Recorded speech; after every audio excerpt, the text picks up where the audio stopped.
এই ভিডিওতে আমরা চৌবাচ্চা এবং নল সংক্রান্ত একটি গুরুত্বপূর্ণ সমস্যার সমাধান করব এবং এই সমস্যাটি এসএসসি সিজিএল পরীক্ষায় এসেছিল। এখানে বলা হয়েছে এ ও বি দুটি নল একটি চৌবাচ্চা যথাক্রমে 4 ঘন্টা এবং 6 ঘন্টায় পূর্ণ করতে পারে। এ নলটি প্রথমে খোলা হলো, তারপর 1 ঘন্টা অন্তর অন্তর নল দুটিকে খোলা ও বন্ধ করা হতে থাকলো। কত ঘন্টায় খালি চৌবাচ্চা পূর্ণ হবে তা জানতে চাওয়া হয়েছে।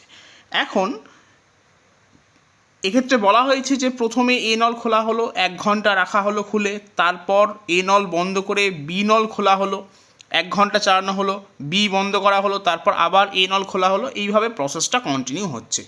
এখন এই যে 4 আছে আর এই যে 6 আছে, এর লসাগু হচ্ছে 12 এবং আমরা প্রথমেই ধরে নেব যে চৌবাচ্চার আয়তন 12 ইউনিট।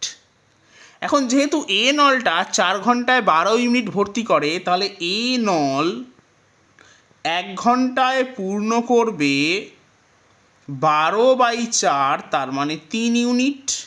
এবং সিমিলার লজিক অনুযায়ী বি নল 1 ঘন্টায় ভর্তি করবে 12/6, তার মানে 2 ইউনিট।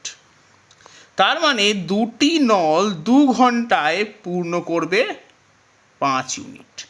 তাহলে এই 12 ইউনিটের প্রথম 5 ইউনিট ভর্তি হতে সময় লাগছে 2 ঘন্টা, পরবর্তী 5 ইউনিটও ভর্তি হতে সময় লাগবে 2 ঘন্টা।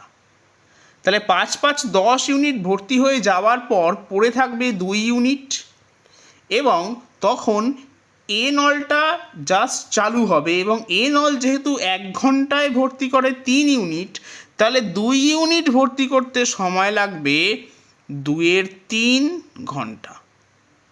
তাহলে সঠিক উত্তর হবে 2 ঘন্টা যোগ 2 ঘন্টা যোগ 2/3 ঘন্টা, তার মানে 14/3 ঘন্টা।